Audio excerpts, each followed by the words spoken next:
BNP chairperson Begum Khaleda Zia বলেছেন, দেশ এক সংকটকালীন সময় পার করছে। অন্তর্বর্তী সরকারের প্রতি ন্যূনতম সংস্কার শেষ করে দ্রুততম সময়ে নির্বাচন আয়োজনের আহ্বান জানান তিনি। দুপুরে জাতীয় সংসদ ভবনের এলডি হল সংলগ্ন মাঠে বিএনপির বর্ধিত সভায় ভিডিও বার্তায় তিনি আহ্বান জানান। চলমান পরিস্থিতিতে বিএনপির এই বর্ধিত সভা দলীয় ঐক্য ধরে রাখতে একটি মাইল ফলক বলে মনে করেন নেতাকর্মীরা। মাহবুব সৈকতের রিপোর্ট। বাংলাদেশ জাতীয়তাবাদী দল বিএনপির দীর্ঘ প্রতীক্ষিত বর্ধিত সভা পবিত্র কোরআন তিলাওয়াতের মধ্য দিয়ে আনুষ্ঠানিকতা শুরুর পর শ্রদ্ধা জানানো হয় ২৪-এর গণ অভ্যুত্থান সহ বিগত দিনের গণতান্ত্রিক আন্দোলনের শহীদদের প্রতি। মহাসচিব মির্জা ফখরুল ইসলাম আলমগীরের স্বাগত কথা এবং ভারপ্রাপ্ত চেয়ারম্যান তারেক রহমানের উদ্বোধনী বক্তব্য শেষ হয় পর্যায়ক্রমে। দেশে জনগণের ভোটাধিকার ফিরিয়ে দেওয়া হবে। চিকিৎসাধীন থাকায় দেশনেত্রী বেগম খালেদা জিয়া আজকের এই গুরুত্বপূর্ণ সভায় উপস্থিত থাকতে পারেননি। এরপর হঠাৎই চমক। পূর্ব ঘোষণা না থাকলেও প্রধান অতিথি হিসেবে ভার্চুয়াল মাধ্যমে যুক্তরাজ্য থেকে যুক্ত হন বেগম খালেদা জিয়া। আল্লাহর কাছে হাজার শুকরিয়া আদায় করছি। যারা শহীদ হয়েছেন তাদের প্রতি আমি শ্রদ্ধা জানাচ্ছি। যারা আহত হয়েছেন তাদের প্রতি জানাচ্ছি আন্তরিক সমবেদনা। সবার প্রতি কৃতজ্ঞতা জানিয়ে অভ্যুত্থান ধরে রাখার মূল মন্ত্র তুলে ধরেন সাবেক একাধিকবারের এই প্রধানমন্ত্রী। ক্ষুদ্র ক্ষুদ্র সংকীর্ণতা ভুলে দেশ ও জাতির বৃহত্তর স্বার্থে আমাদের কাজ করতে হবে। এখনো ফ্যাসিস্টদের দোসররা এবং বাংলাদেশের শত্রুরা গণ অভ্যুত্থানের মাধ্যমে প্রাপ্ত অর্জনকে নস্যাৎ করার জন্য গভীর চক্রান্তে লিপ্ত রয়েছে। ইস্পাত কঠিন ঐক্যের মাধ্যমে জনগণকে সঙ্গে নিয়ে এবং চক্রান্তকে ব্যর্থ করে দিতে হবে। দেশের স্থিতিশীলতা ধরে রাখতে দ্রুত জনগণের সরকার প্রতিষ্ঠার উপর জোর দেন বিএনপি চেয়ারপারসন। জনগণের প্রত্যাশা রাষ্ট্র মেরামতের ন্যূনতম সংস্কার দ্রুত সম্পন্ন করে গণতান্ত্রিক ব্যবস্থায় ফিরে যাওয়ার জন্য সকলের কাছে গ্রহণযোগ্য একটি নির্বাচন অনুষ্ঠান সম্পন্ন করা।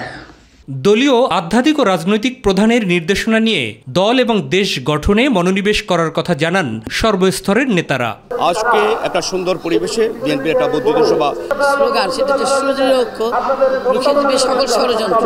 সহযোগী হিসেবে কাজ করেছেন তাদেরকে যথাযথ মূল্যায়ন করা হোক। যে দিক নির্দেশনা দিবে সেটা আজকে সারা বাংলাদেশে ছড়িয়ে পড়বে। এর আগে জাতীয় সংসদ ভবন প্রাঙ্গণের ঢল নামে কেন্দ্র, মহানগর, জেলা, উপজেলা সহ সহযোগী সংগঠনের শীর্ষ নেতাদের যে আশাকাঙ্ক্ষা, যে প্রত্যাশা যে আগামী দিনে একটি জনগণের সরকার প্রতিষ্ঠা হবে। এখন আমি যেহেতু প্ল্যান এ সুবিধা করতে পারে নাই, এখন তো প্ল্যান বি শুরু করেছে।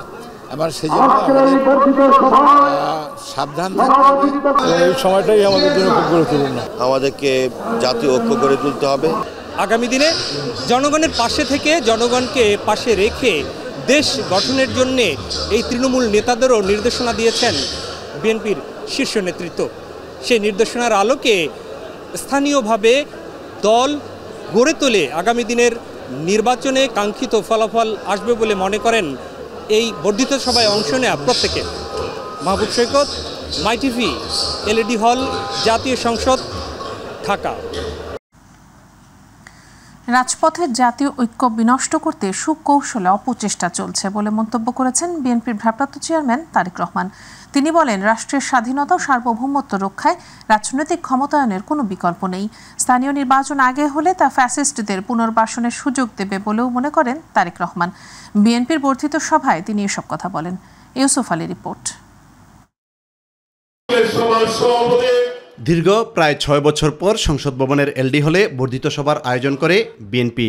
এমন কিছু কাজ করব না যা আমাদের দলের সুনামকে ক্ষুণ্ণ করবে এবং আমাদের যাত্রাকে ব্যাহত করবে। উদ্বোধনী বক্তব্যে বিএনপির ভারপ্রাপ্ত চেয়ারম্যান তারেক রহমান বলেন, মানুষের অধিকার হরণ করায় প্রতিবাদে ঐক্যবদ্ধ হয়েছিল দেশের সর্বস্তরের জনগণ। সেই ঐক্য বিনষ্ট করতে ষড়যন্ত্র চলছে। গণহত্যাকারী ফ্যাসিস্ট হাসিনা দেশ ছেড়ে পালানোর পর দেশে গণতান্ত্রিকামী মানুষের সামনে বাংলাদেশকে পুনর্গঠনের এক অপার সম্ভাবনার দ্বার উন্মুক্ত। সুকৌশলে রক্ত পিচ্ছিল রাজপথে গড়ে ওঠা জাতীয় ঐক্য এবং জাতীয় নির্বাচনের পরিবেশ বিনষ্টের অপচেষ্টা চলছে। জাতীয় ঐক্য এবং জাতীয় নির্বাচনের পরিবেশ বিনষ্টের চক্রান্তের বিরুদ্ধে সকল শ্রেণী পেশার মানুষকে সতর্ক থাকার আহ্বান এবং অনুরোধ জানাই। তিনি বলেন, গণতন্ত্রের ধারা অব্যাহত রাখতে সুষ্ঠু নির্বাচনের কোনো বিকল্প নেই। জনগণের ভোটের অধিকারকে হরণ করে জনগণকে রাজনৈতিকভাবে ক্ষমতাহীন করে দিয়ে দেশের স্বাধীনতা সার্বভৌমত্বকে বিপন্ন করে তুলেছিল। এমন পরিস্থিতিতে রাষ্ট্র, সরকার এবং রাজনীতির গুণগত পরিবর্তনের লক্ষ্যে সরকার এখনও তাদের কর্মপরিকল্পনায় অগ্রাধিকার নির্ধারণ করতে পারছে না বলেই মনে হচ্ছে। গণতন্ত্রকে জনগণ মনে করেন স্থানীয় নির্বাচন অনুষ্ঠিত হলে সেটি হবে সারা দেশে পলাতক স্বৈরাচারের দোসরদের পুনর্বাসনের একটি প্রক্রিয়া। গণহত্যাকারী, টাকা পাচারকারী, দুর্নীতিবাজ মাফিয়া চক্রকে পুনর্বাসন প্রক্রিয়া এই ফাঁদে বিএনপি পা দেবে না, বিএনপি পা দিতে পারে না। আগামী নির্বাচনে দলকে বিজয়ী করতে সাধারণ জনগণের সমর্থন আদায়ে তৃণমূলের নেতাদের কাজ করার নির্দেশনা দেন তারেক রহমান। আপনাদের নিজ নিজ এলাকা ভিত্তিক কি ধরনের পদক্ষেপ নেওয়া যায়, আশা করি আপনাদের বক্তব্যে সেই বিষয়গুলো উঠে আসবে। বিএনপি চেয়ারপারসন বেগম খালেদা জিয়া অনলাইনে লন্ডন থেকে যুক্ত হলে উদ্বেলিত হয় সর্বস্তরের নেতাকর্মীরা। গণতন্ত্রকে প্রাতিষ্ঠানিক রূপ দিতে নির্দলীয় নিরপেক্ষ সরকারের অধীনে সুষ্ঠু নির্বাচনের লক্ষ্যে দলকে সুসংগঠিত করার নির্দেশনা দিয়েছেন বিএনপির চেয়ারপারসন বেগম খালেদা জিয়া। দীর্ঘদিন পর খালেদা জিয়ার বক্তব্যে উচ্ছ্বসিত দলের নেতাকর্মীরা। ইউসুফ আলী, মাই টিভি, ঢাকা। জুলাই অভ্যুত্থানে নেতৃত্ব দেয়া ছাত্র নাগরিকদের আত্মপ্রকাশ করতে যাওয়া রাজনৈতিক দলের নাম জাতীয় নাগরিক পার্টি। তথ্য উপদেষ্টার পদ থেকে পদত্যাগ করা নাহিদ ইসলাম এর নেতৃত্বে থাকছেন। সাবেক প্রধানমন্ত্রী শেখ হাসিনার পতনে তিনি এক দফার ঘোষক এবং জুলাই আন্দোলনের গুরুত্বপূর্ণ সমন্বয়ক। জাতীয় নাগরিক কমিটির বর্তমান সদস্য সচিব ও ডাকসুর সাবেক নেতা আখতার হোসেন নতুন দলটির সদস্য সচিব হচ্ছেন। নয়া দল জাতীয় নাগরিক পার্টির মুখ্য সংগঠক হিসেবে থাকছেন নাসির উদ্দিন পাটোয়ারি। তিনি এখন জাতীয় নাগরিক কমিটির আহ্বায়ক। বৈষম্য বিরোধী ছাত্র আন্দোলনের সাবেক সমন্বয়ক হাসনাত আব্দুল্লাহকে এই দলটির দক্ষিণাঞ্চলের মুখ্য সংগঠক এবং সার্জিস আলমকে উত্তরাঞ্চলের মুখ্য সংগঠক করা হচ্ছে। শুক্রবার জুমার নামাজের পরে সংসদ ভবনের সামনে মানিক মিয়া এভিনিউতে জমায়েতের মাধ্যমে বহুল কাঙ্ক্ষিত এ দলটির আত্মপ্রকাশ ঘটবে। বাংলাদেশ থেকে আমরা অভূতপূর্ব সাড়া পাচ্ছি এবং সবাই আসতে যাচ্ছে, সবাই জানতে যাচ্ছে, আগ্রহ সৃষ্টি হয়েছে। কারণ আমরা দেখেছি যে এই দল নিয়ে সবার মধ্যে একটা আগ্রহ রয়েছে এবং যেহেতু তরুণদের নেতৃত্বে এই দলটি তৈরি হচ্ছে এবং আমরা ইতিহাসের স্তরে স্তরে আমরা দেখেছি যে মানুষের যে গণ আকাঙ্ক্ষা তৈরি হয়, সেই গণ আকাঙ্ক্ষা রাজনৈতিক কর্মকাণ্ডের মধ্য দিয়ে সেগুলো প্রতিফলিত হয়নি। ইতিহাসের স্তরে স্তরে মানুষ বঞ্চিত হয়েছে। তো মানুষের আকাঙ্ক্ষা আবার আমাদের ঘিরে তৈরি হচ্ছে, সেটি ইতিবাচক এবং সেটি নিয়ে মানুষের আগ্রহ রয়েছে, উৎসাহ রয়েছে, কৌতূহল রয়েছে। বৈষম্য বিরোধী ছাত্র আন্দোলনের সাবেক সমন্বয়কদের ছাত্র সংগঠন গণতান্ত্রিক ছাত্র সংসদের পূর্ণাঙ্গ কমিটি ঘোষণা করা হয়েছে। বিকেলে ঢাকা বিশ্ববিদ্যালয়ের মধুর ক্যান্টিনে এক সংবাদ সম্মেলনে পূর্ণাঙ্গ কমিটির ঘোষণা দেয় সংগঠনটি। কমিটির আহ্বায়ক, সদস্য সচিব, যুগ্ম আহ্বায়ক ও যুগ্ম সদস্য সচিব পদপ্রাপ্তদের নাম ঘোষণা করেন সংগঠনটির আহ্বায়ক আবু বাকের মজুমদার। অন্যান্য পদপ্রাপ্তদের নাম ঘোষণা করেন সংগঠনটির মুখ্য সংগঠক তাহমিদ আল মুদাসির চৌধুরী। কমিটিতে ঢাকা বিশ্ববিদ্যালয়, জাহাঙ্গীরনগর বিশ্ববিদ্যালয়, চট্টগ্রাম বিশ্ববিদ্যালয়, রাজশাহী বিশ্ববিদ্যালয়, জগন্নাথ বিশ্ববিদ্যালয়, কুমিল্লা বিশ্ববিদ্যালয়, নর্থ সাউথ বিশ্ববিদ্যালয়, বিওপি, ইউল্যাব, জাতীয় বিশ্ববিদ্যালয়, 7 কলেজ, বিভিন্ন মাদ্রাসার শিক্ষার্থীরা পদ পেয়েছেন। এ সময় আহ্বায়ক আবু বাকের মজুমদার বুধবারের অপ্রীতিকর ঘটনার জন্য দুঃখ প্রকাশ করেন। যে আমরা লেজুর ভিত্তিক ছাত্র রাজনীতি আসলে নিষিদ্ধ চাই, তো এখানে আমরা কোনো লেজুর ভিত্তিক করছি না, আমরা করবো না, এটাই আমাদের অঙ্গীকার। আমরা আগামীর বাংলাদেশে আমরা যারা লেজুর ভিত্তিক করছে তাদের রাজনীতি আমরা চাই না। আমরা চাই এমন রাজনীতি যেটা স্টুডেন্ট সেন্ট্রিক হবে, যেটা বাংলাদেশ সেন্ট্রিক হবে। জুলাই গণ অভ্যুত্থানে নিহতদের জুলাই শহীদ ও আহতদের জুলাই যোদ্ধা নামে স্বীকৃতি দিয়েছে সরকার। রাষ্ট্র তাদের এ নামে অভিহিত করবে। ইতোমধ্যেই তাদের নামের তালিকা করা হয়েছে। শহীদ পরিবার এককালীন ৩০ লাখ টাকা এবং মাসে ২০,০০০ টাকা করে ভাতা পাবেন। আহতরাও পাবেন অনুদান এবং ভাতা। প্রধান উপদেষ্টার কার্যালয়ে অনুষ্ঠিত সভায় এসব সিদ্ধান্ত নেওয়া হয়। বিকেলে এক ব্রিফিংয়ে এসব তথ্য জানান প্রধান উপদেষ্টা প্রেস সচিব শফিকুল আলম। SM আরিফের রিপোর্ট। জুলাই গণ অভ্যুত্থানে আহত ও নিহতদের স্বীকৃতি ও ক্ষতিপূরণের বিষয়ে রাজধানীর ফরেন সার্ভিস একাডেমিতে সংবাদ সম্মেলন করে প্রধান উপদেষ্টার প্রেস উইং।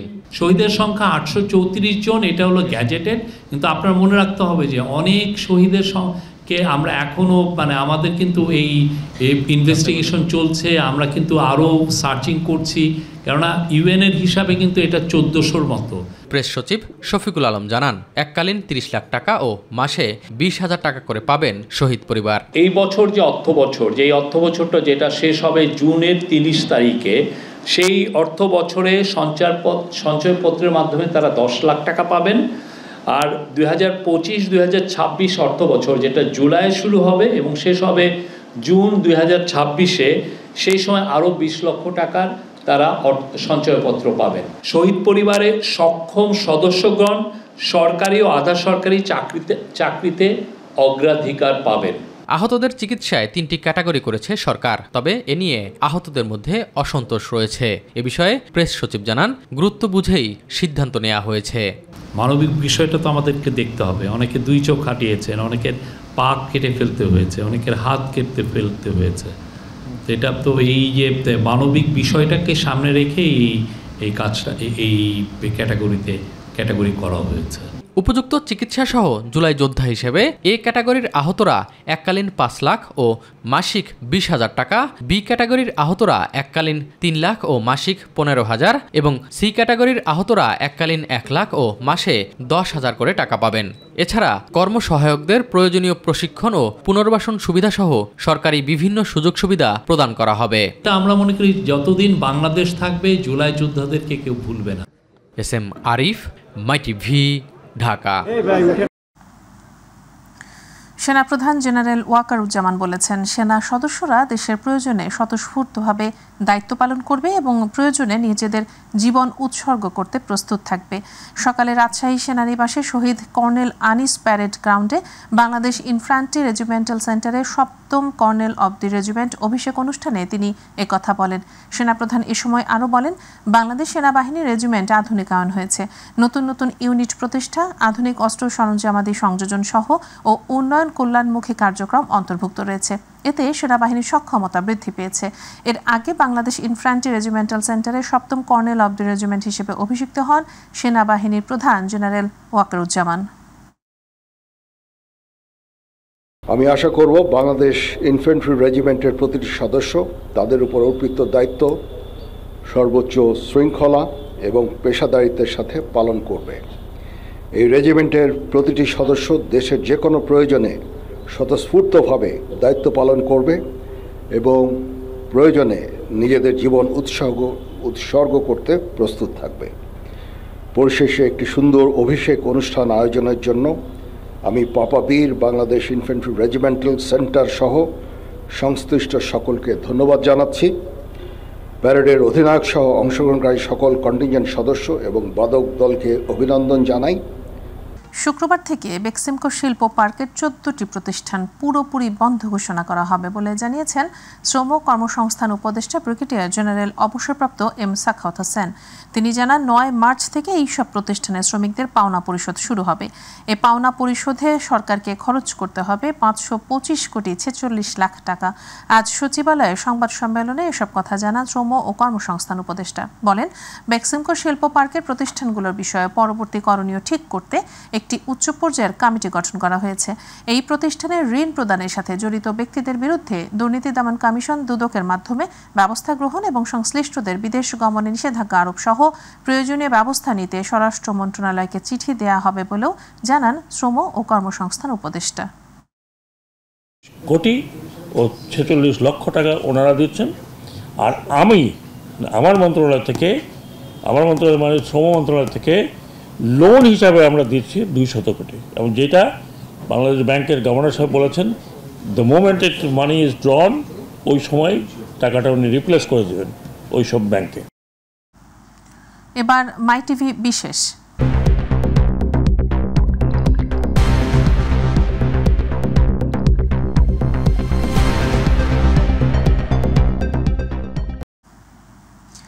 সড়কে নামলেই হর্নের বিকট শব্দে অতিষ্ঠ রাজধানীবাসী। এর কারণ হিসেবে 2006 সালের শব্দ দূষণ নিয়ন্ত্রণ নীতিমালা না মানাকেই দুষছেন বিশেষজ্ঞরা।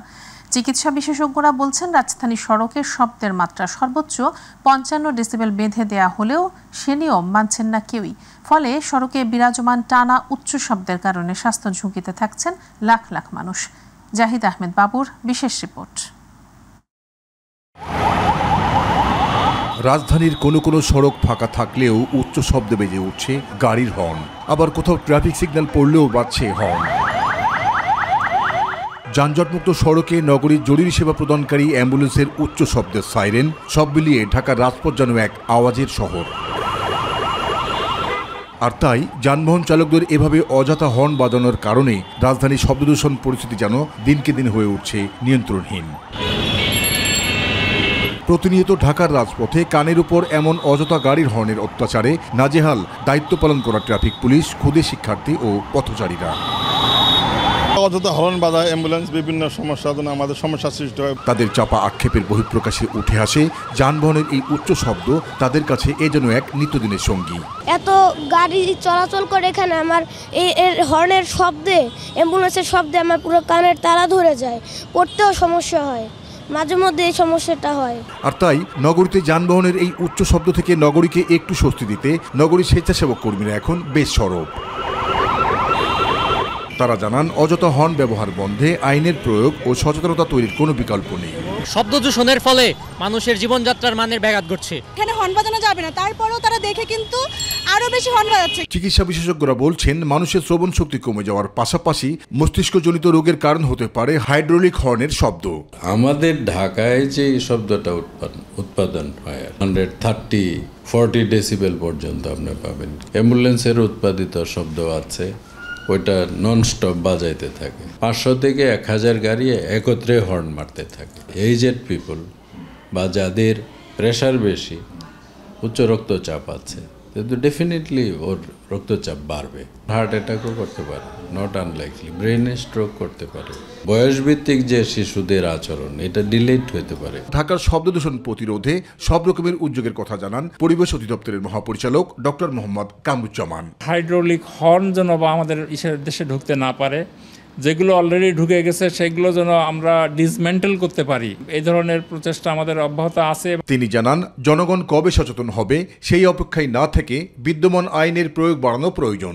মানুষকে উপলব্ধি করতে হবে তার স্বাস্থ্য বিপর্যয়, তার পরিবেশগত বিপর্যয়, এই জিনিসটা উপলব্ধি করে এটা যদি থামাতে পারি সেটাই হবে সবচেয়ে বেশি উপযোগী। তিলোত্তমা ঢাকার বাস্তবতা বলছে, নগরীর শব্দ দূষণ রূপ নিয়েছে যেন এক শব্দ সন্ত্রাসে, যার প্রধানতম কারণ রাজধানীর অলি গলি, সড়ক মহাসড়ক দাপিয়ে বেড়ানো এসব ছোট বড় যানবাহনের অযাচিত হর্ন। আর এই শব্দ সন্ত্রাসের সাথে এখন যোগ হয়েছে ঢাকার সড়কে বিরতহীনভাবে চলাচল করা অ্যাম্বুলেন্সের বিকট শব্দের আওয়াজ, যা নগর জীবনে করে তুলছে দুর্বিষহ। সবাই বলছেন, নগরীর শব্দ দূষণ প্রতিরোধে এসবের দেখার কি কেউ নেই? জাহিদ আহমেদ বাবু, মাই টিভি, ঢাকা। এ পর্যায়ে রয়েছে প্রবাসের খবর।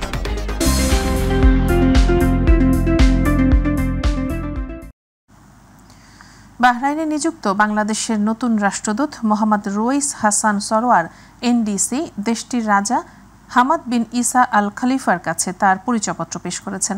মঙ্গলবার আল সাখির প্রাসাদে এক বর্ণাঢ্য আনুষ্ঠানিক অনুষ্ঠানে তিনি এ পরিচয়পত্র প্রদান করেন। একই অনুষ্ঠানে সৌদি আরব, তুরস্ক, থাইল্যান্ড ও সার্বিয়ায় নবনিযুক্ত রাষ্ট্রদূতরাও তাদের পরিচয়পত্র জমা দেন। রাষ্ট্রদূত রুইস হাসান সরোয়ার বাহরাইনের রাজাকে বাংলাদেশের রাষ্ট্রপতি প্রধান উপদেষ্টা এবং জনগণের পক্ষ থেকে শুভেচ্ছা ও অভিনন্দন জানান। দায়িত্ব গ্রহণের মাত্র এক সপ্তাহের মধ্যেই রাজাসহ শীর্ষ নেতৃত্বের সঙ্গে সাক্ষাতের সুযোগ পেয়ে তিনি কৃতজ্ঞতা প্রকাশ করেন। বাংলাদেশের প্রধান উপদেষ্টা অধ্যাপক ডক্টর মোহাম্মদ ইউনূসের শুভেচ্ছা বার্তা পৌঁছে দিয়ে রাষ্ট্রদূত বলেন, ডক্টর ইউনূস বাহরাইনের রাজা ও যুবরাজ প্রধানমন্ত্রীর দূরদর্শী নেতৃত্বের প্রশংসা করেছেন এবং দেশটির উন্নতির জন্য অভিনন্দন জানিয়েছেন। অনুষ্ঠান শেষে বাহরাইনের রাজা নবনিযুক্ত রাষ্ট্রদূতকে শুভেচ্ছা জানিয়ে দুই দেশের সম্পর্ক আরও সুদৃঢ় করতে সব ধরনের সহায়তার আশ্বাস দেন। অনুষ্ঠানে রাষ্ট্রদূতের সঙ্গে তার স্ত্রী দিলরুবা আক্তার উপস্থিত ছিলেন। এছাড়া বাহরাইনের রাজ পরিবারের শীর্ষ সদস্য ঊর্ধ্বতন কর্মকর্তারাও অনুষ্ঠানে অংশ নেন।